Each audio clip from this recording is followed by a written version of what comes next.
L'Éthiopie croit fermement à la nécessité de pourparlers de paix connus selon l'ambassadeur Redouane Hussein.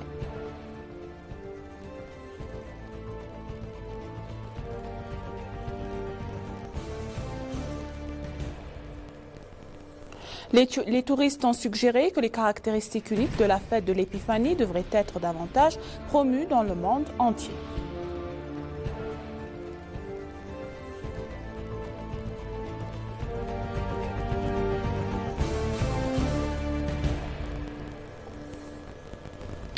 Bienvenue chers téléspectateurs, c'est Moïda Gadama avec le journal du lundi 22 janvier 2024. L'Éthiopie donc croit fermement à la nécessité de pourparlers de paix continue, a déclaré l'ambassadeur Redouane Hussein.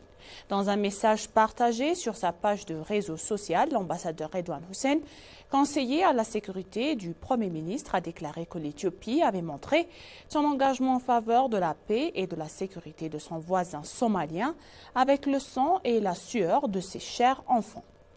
L'ambassadeur a rappelé que l'Éthiopie et la Somalie ne sont pas seulement des pays voisins partageant une large frontière, mais aussi des peuples frères partageant une langue et une culture commune.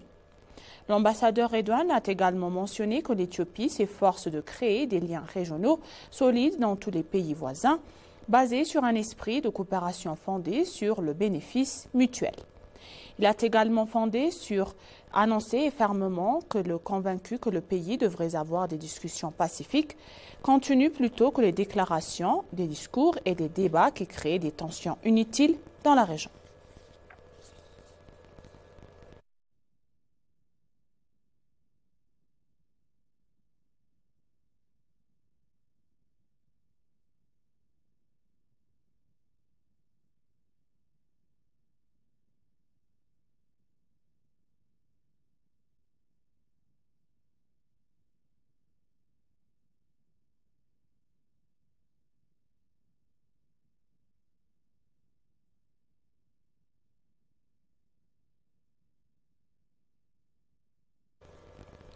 Les touristes qui ont assisté au festival de l'Épiphanie à Jan Meda, à Addis Abeba, ont suggéré que les caractéristiques uniques de cette fête devraient être davantage promues dans le monde entier. Les touristes sont étonnés de voir l'immense rassemblement de fidèles de l'église orthodoxe éthiopienne, vêtus de blanc, les chorales composées d'élèves de l'école du dimanche et les prêtres présenter des chants religieux et des prêtres. Assistant au festival pour la première fois, le Français Hugo Pinkstong, l'un des participants, a indiqué à l'agence de nouvelles éthiopienne que l'Éthiopie est unique parmi les pays africains par son histoire et sa culture. Hilary Thompson, un autre touriste de l'Angleterre, a déclaré que cette glorieuse et magnifique célébration d'être à voir visitée dans l'ensemble de la population, en particulier par les chrétiens qui aiment ce type d'événements culturels et religieux. La fête de l'Épiphanie devrait être bien préservée, a-t-elle souligné. C'est magnifique, c'est rempli d'une ferveur et une spiritualité incroyable. Il y a encore des célébrations dans diverses églises comme l'église catholique en Europe occidentale, mais de ce niveau-là, il faut vraiment aller à Rome par exemple pour voir ça. C'est la première fois en Addis. Mon frère travaille, il est pasteur, il travaille dans une église en Addis. C'est absolument extraordinaire de voir tout le monde ici. Pour célébrer la foi, c'est touchant. C'est beau de voir une telle spiritualité qui se dégage et ça nous rappelle que nous avons une humanité commune. La paix, je pense, passe par la compréhension des autres. Et dans un monde actuellement qui est tellement divisé, il faut que nous nous rappelions que nous sommes tous des humains, quelle que soit notre origine, notre nationalité, notre religion ou tout autre critère. Ça, c'est très important. Venez voir, il y a beaucoup de voir. Les gens sont très accueillants, très accueillants. Et je crois que le pays est très beau dans les montagnes et tout ça, mais je n'ai pas les vues. C'est très important. Et oui, j'ai un grand sens de paix dans le pays. Hillary pense que l'Éthiopie devrait s'efforcer de mieux promouvoir le festival, estimant que le monde ne sait pas grand-chose sur les festivals de l'Épiphanie et invite les médias à promouvoir les caractéristiques uniques de l'Épiphanie afin d'attirer davantage de touristes. Elle a ajouté que le gouvernement et les opérateurs touristiques devraient travailler ensemble pour promouvoir le festival qui rassemble de nombreuses personnes dans un esprit d'unité. Alors, dans une autre nouvelle, l'église orthodoxe éthiopienne de Tawahedo a demandé que le festival de Kana Zegalila, célébré le 12 janvier du calendrier européen de chaque année, soit enregistré par l'UNESCO. Cette question a été posée lorsque l'arche de l'église Saint-Michael de Yeka Debressal a retrouvé sa gloire avec d'autres arches. Le directeur général du diocèse d'Addis Abeba, le chef Mamran Mamé, a déclaré que c'est une grande fête lorsque Jésus-Christ a transformé l'eau en vin. Suite à cela, le festival est devenu une attraction touristique puisqu'il est célébré chaque année.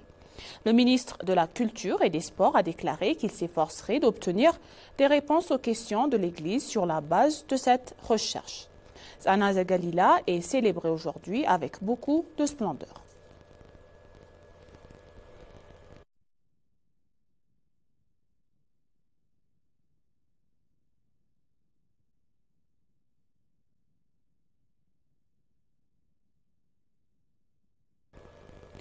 Afin de maintenir la paix relative trouvée dans la région d'Amara, les forces de sécurité et le personnel de la sécurité doivent travailler avec détermination, a déclaré le lieutenant général Brano Bekele, commandant-chef de commandant du Nord-Est et collecteur du poste de commandement régional. La formation dispensée dans la ville de Gondar au personnel de sécurité et de sûreté de diverses zones et d'administration municipale de la région d'Amara est terminée. Le lieutenant général Brano Bekele, commandant en chef du commandant du Nord-Ouest et collecteur du poste du commandement régional qui était présent à la fin de la formation, a déclaré que la violence et les émeutes créées par les forces extrémistes dans la région d'Amara, ainsi que le vol et la guerre ont conduit la population à de graves problèmes et à de graves souffrances. Grâce aux mesures prises contre les forces extrémistes, il a été possible de ramener la région à une paix relative. Le commandant du poste du commandement, qui a souligné que la formation est d'un grand bénéfice pour la paix dans la région, a déclaré que vous devez assumer votre responsabilité historique en réalisant que servir la communauté avec honnêteté et accomplir votre mission avec détermination est votre devoir principal. Le chef du bureau de paix et de la sécurité de la région d'Amara, Dessalegn, a déclaré que la force dispensée est suffisante pour assurer la paix de la population à long terme. En outre, il a souligné que vous devez travailler avec diligence pour restaurer la paix d'antan dans la région et sauver la population des menaces à la sécurité.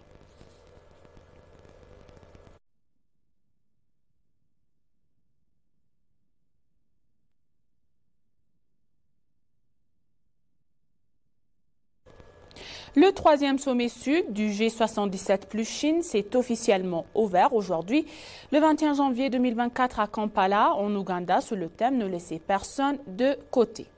La délégation éthiopienne participe à ce troisième sommet du groupe 77 et de la Chine qui se déroule à Speke Resort, Munioyo, Kampala. Sur cette plateforme influente pour les pays du Sud, les engagements collectifs en faveur de la solidarité, de l'unité et de la complémentarité sont promus parmi les 134 États membres avec une vision mondiale progressiste de prospérité, d'égalité et de paix. Dans un paysage mondial en constante évolution, le troisième sommet du Sud cherche à apporter une perspective mondiale cruciale et un dynamisme parmi ses États membres à la première ère du monde complexe et compétitif. Le sommet donc qui vise à renforcer la coopération Sud-Sud, notamment dans les domaines du commerce, de l'investissement, du développement durable, du changement climatique, de l'éradication de la pauvreté et de l'économie numérique. Lors de la cérémonie d'ouverture, le président ougandais Museveni a officiellement succédé au président cubain Miguel Díaz-Canel à la présidence du G77+ Chine.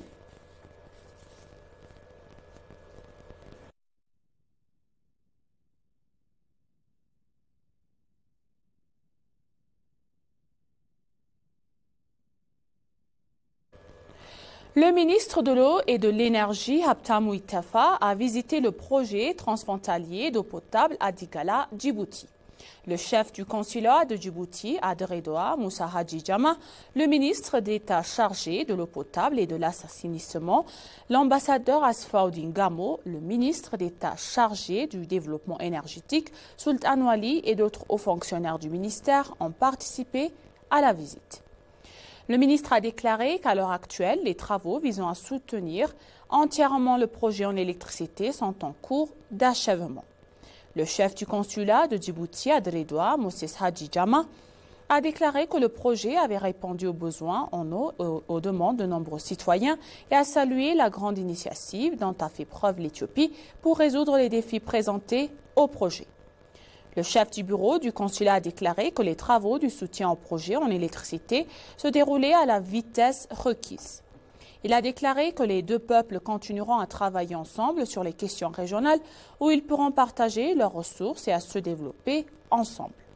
Le projet d'eau potable à Digala Djibouti est un projet transfrontalier de 258 km de long et a été construit grâce à la coopération des gouvernements d'Éthiopie et de Djibouti.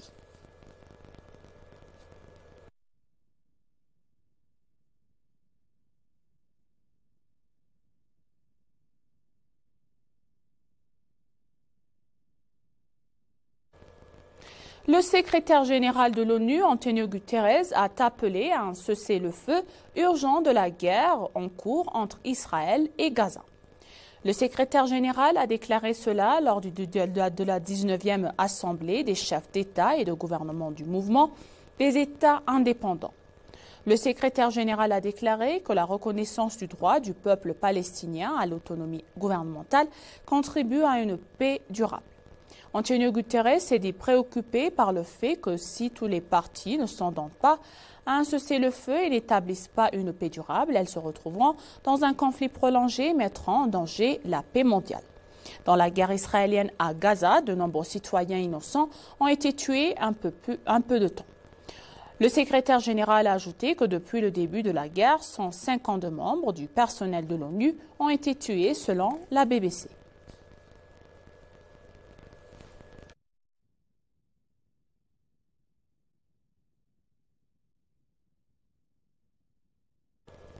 Et pour conclure le journal, la finale de la saison 2 de l'Ethiopian Idol a eu lieu hier.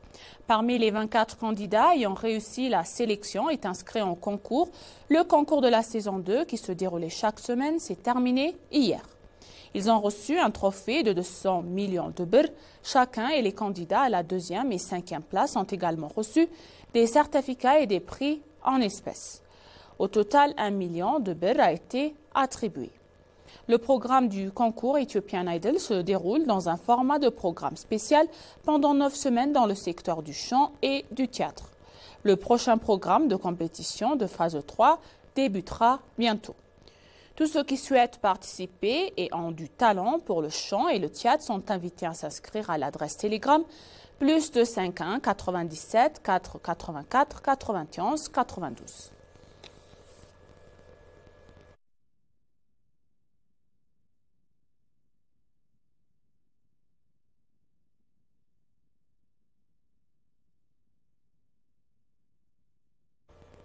Et maintenant, chers téléspectateurs, je vous rappelle les titres principaux.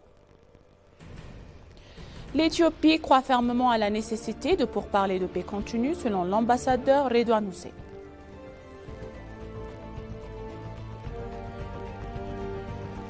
Les touristes ont suggéré que les caractéristiques uniques de la fête de l'Épiphanie devraient être davantage promues dans le monde entier. Merci chers téléspectateurs, ainsi s'achève le journal pour aujourd'hui. C'était Mouaïda Garamao et je vous souhaite une bonne journée.